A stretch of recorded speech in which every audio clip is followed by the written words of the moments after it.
સલામત સવારી એસટી અમારી।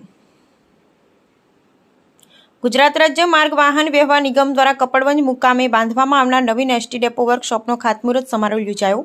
રાજ્ય સરકાર શ્રી તરફથી નિગમને ઇન્ફ્રાસ્ટ્રક્ચર અપગ્રેડેશન પેટે ફાળવેલ સહાય થકી નડિયાદ એસટી વિભાગના કપડવંજ મુકામે ₹606.58 લાખના ખર્ચે 17,472 ચોરસ મીટર વિસ્તારમાં બાંધવામાં આવનાર આરસીસી ફ્રેમ સ્ટ્રક્ચરવાળા નવીન ડેપો વર્કશોપમાં admin room, tyre room, battery room, store room, oil room, electric room, ladies rest room, mechanical room, rest room, record room, lockers room, water room, long pit, short pit, circulation વિસ્તારમાં RCC trimix flooring, depot manager office, toilet સહિતની તમામ સગવડતા તથા સુવિધાઓ આપવામાં આવશે।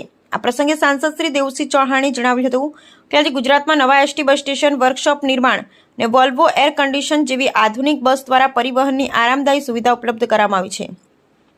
કપડવંજ ખાતે બનાવવામાં આવનાર એસટી વર્કશોપથી બસોની નિયમિત તેમજ પ્રિવેન્ટિવ મેન્ટેનન્સની કામગીરી થશે, જેનાથી કપડવંજ રૂટની બસ મુસાફરી વધુ અસરકારક બનશે એવો સંસદશ્રીએ વિશ્વાસ વ્યક્ત કર્યો। કાર્યક્રમમાં કપડવંજ ધારાસભ્ય રાજેશ ઝાલા, નગરપાલિકા પ્રમુખ વર્ષાબેન પંચાલ, એસટી વિભાગીય નિયામક Shri CD Mahajan, Kapadvanj depot manager Shri MN Kalyani, Nadiad depot manager Shri Kirit Parmar, અગ્રણી શ્રી જયેશભાઈ પટેલ, શ્રી નયનભાઈ પટેલ, શ્રી સેજલબેન બ્રહ્મભટ્ટ, એસટી વિભાગના કર્મચારી, મહાજન યુનિયન અને મજદૂર યુનિયનના પ્રતિનિધિઓ ઉપસ્થિત રહ્યા। Bureau report Ashish Mehta.